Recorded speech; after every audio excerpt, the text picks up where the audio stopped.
Hey podcasters, Ryan Otto here. Before today's episode, I just want to let you all know that I've gone all in short letting on booking.com.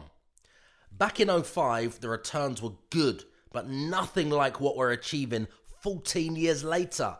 Because right now, every £1,000 of market rent I used to receive from a tenant is now returning £3,000 per month on the exact same rental property, which is a rental increase of 199%. My friends, if you leave a podcast review and tag me with it on any social platform, I'll send you a free copy of my rent arbitrage model, which is the unlock for you to do the same. And right now, guys, it's completely free. Hi everyone, Ryan Otto here. Welcome to Ask Ryan Otto. This is episode number 4. This is your opportunity to ask me anything, ask away, and I am here to answer your questions.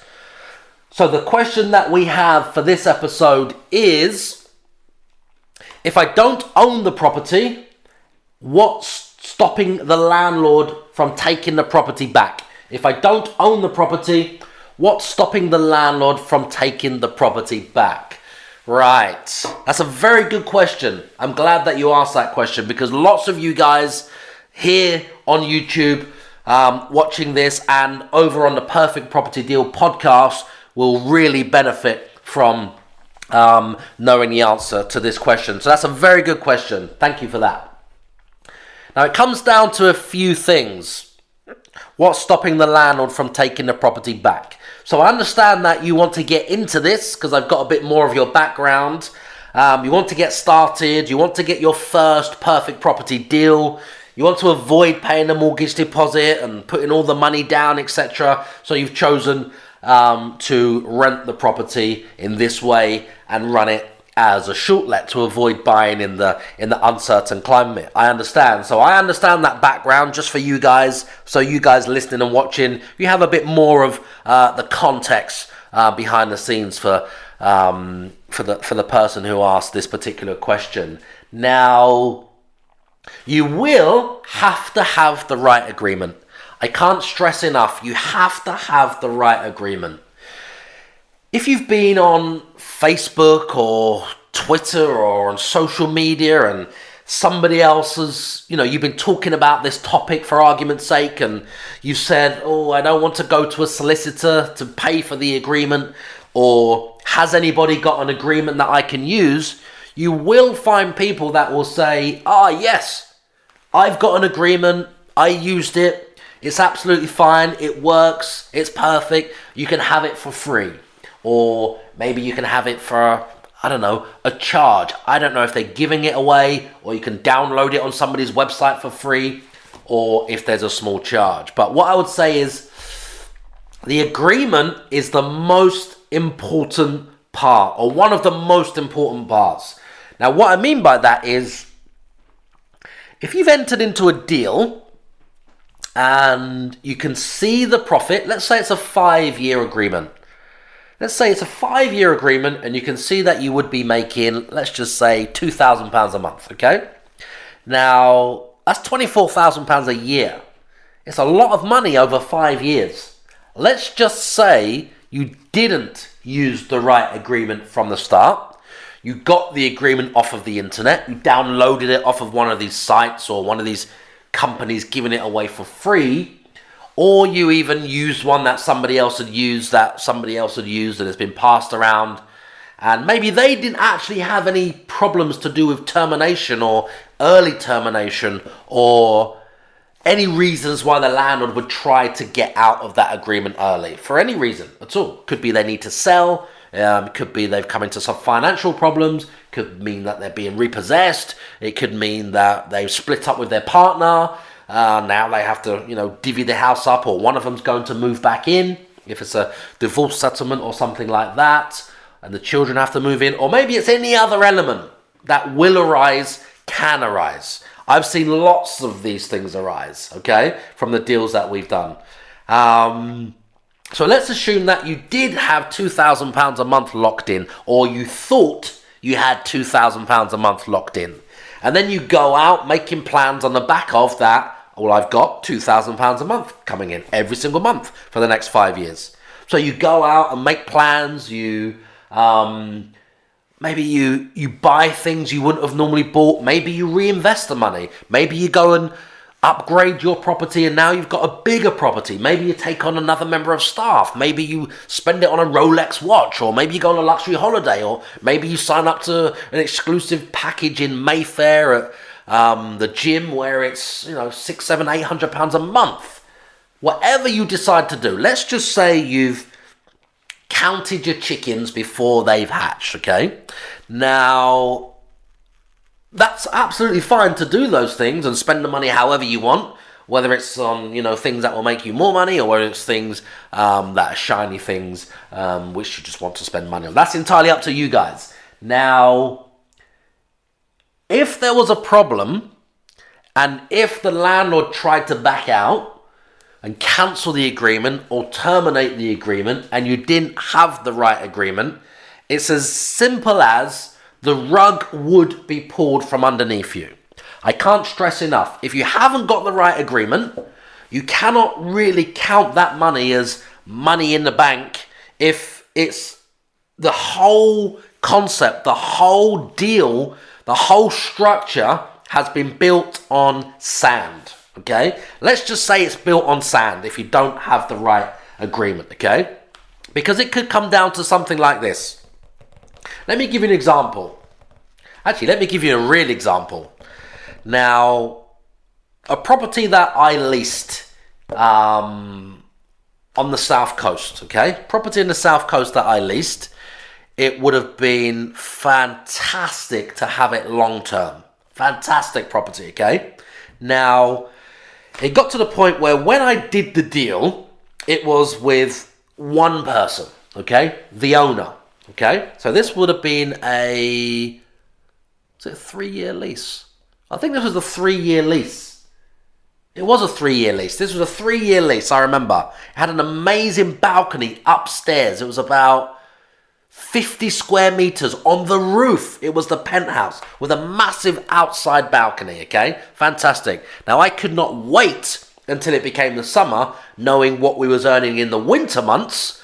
In the summer, it would have been a £6,000, £7,000, £8,000 a month apartment, penthouse, roof terrace, garden, amazing, overlooking the city. So I was, obviously, I entered into the deal in the low season with the view that as soon as we get to the first summer, it will be fantastic. It will be amazing. £6,000, £7,000, £8,000 a month. I believe I rented it for, what would that have been? £1,250? I think it was £1,250 a month I paid. And it would have rented for up to £8,000 a month in the summer.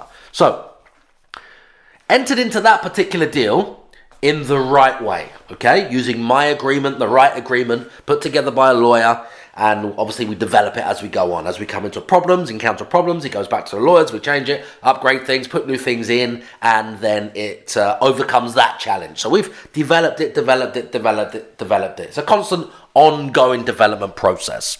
Now, shortly after entering into that deal, the owner was faced with being divorced by, obviously, his wife.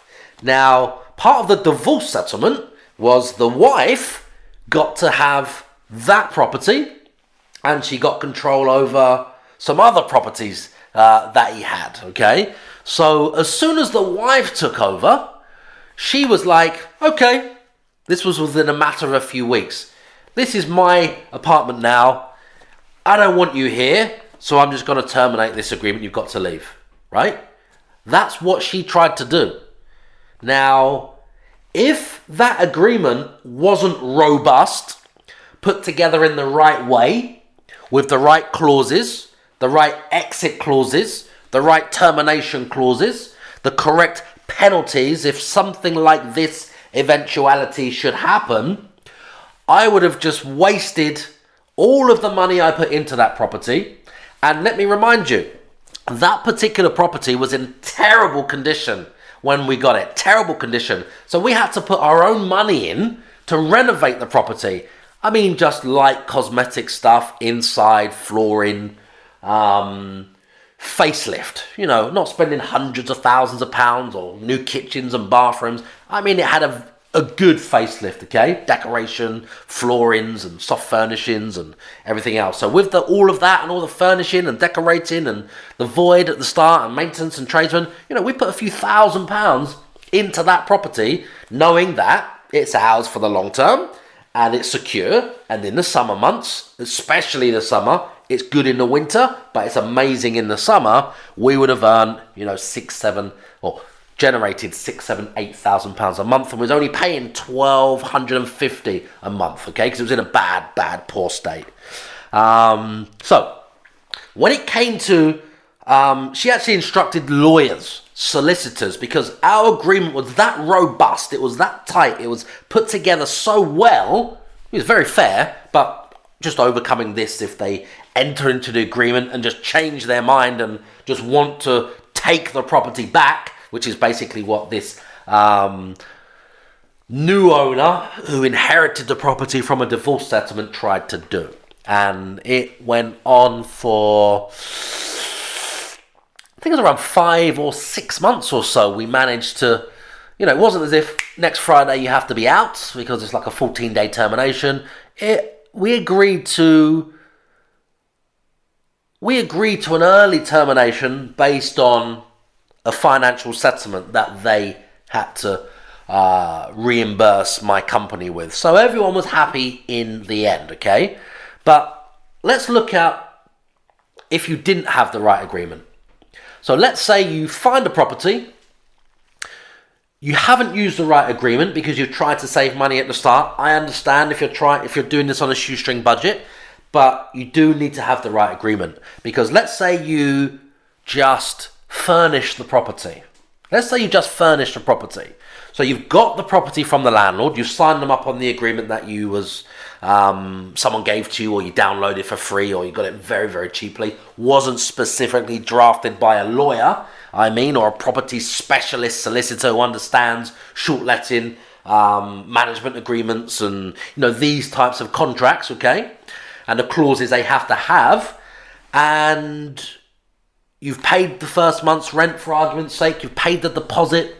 The property might take a month before you find the first guests. And then if Booking.com are collecting the revenue for you or the cost of the stay, you don't get paid until the end of in the whole month is gone. You get paid on the 16th of the next month. So let's say you haven't had any money coming in for 2 months and you've only had money going out. The first month's rent and a deposit you've paid. So nothing coming in, only money going out, okay? For the first couple of months. Now, let's say you've then furnished the property. You've styled the property. That could cost you, whatever you decide, whatever the budget is. So you've invested money, your own money, and your time into this particular deal. To then find, as soon as you list it on the booking sites, this is just one example of a landlord choosing to take the property back or backing out of the deal early. You list the property and it's on at £699, 2-bedroom flat with bed in the bedroom, bed in the second bedroom, sofa bed in the front room so you can get 6 people in there. So let's say it's $699 for a Saturday or Friday night. And the rent that you're paying is £1,000 a month. And let's just say it's $400 or $300 for a Friday night. So that's £1,000 just for a Friday night and a Saturday night. It's just one scenario that I'm giving you guys. There's lots of different reasons of how owners and landlord circumstances can change like that for them to find a way of getting out or finding a loophole. Depends on how ethical they are. They may just need to get the property back and maybe take advantage of you. It does happen, guys, okay? It does happen. So I want to make sure that all of you guys are protected. That's my goal here, to make sure that all of you guys are listening on the Perfect Property Deal podcast, or you guys watching on YouTube or wherever else this is distributed online on social, okay, for you guys. Now, I care that I'm giving you the best possible advice so you can make this a success and you don't lose out, okay? So taking all that into consideration, having the wrong agreement, not structured correctly, without the right exit clauses. If a landlord would see that property on the internet for the whole month's rent that you pay, you stand to earn that in 2 nights, just 2 nights, Friday night, Saturday night. That alone could make them think, hold on a minute, if I'm giving away all of that money, why don't I just take the property back? Now you've given them the idea. Now you've shown them the idea. It's like you've brought this concept to the table. You've set it all up. You've put it on the booking site. You've listed it. You've got some bookings. They can see it on the site. And now a light bulb goes off in their mind, which is like, this is the opportunity. It happens all the time in business. And they could just decide, I'm going to steal that idea. I'm going to steal that opportunity. I'm going to open that company. I'm going to take that person's advice and I'm going to run with that project. That can happen not saying it will, can happen in exactly the same way. So you just need to be switched on. You just need to be one step ahead. You just need to be on the ball, okay? As long as you're thinking about these things, these possibilities, which do happen, guys, excuse me, then you'll have a very good time, or a very good career at this, and you'll make lots of money moving forward, okay? So you have to have the right agreement so you don't lose out. The agreement has to have the right clauses.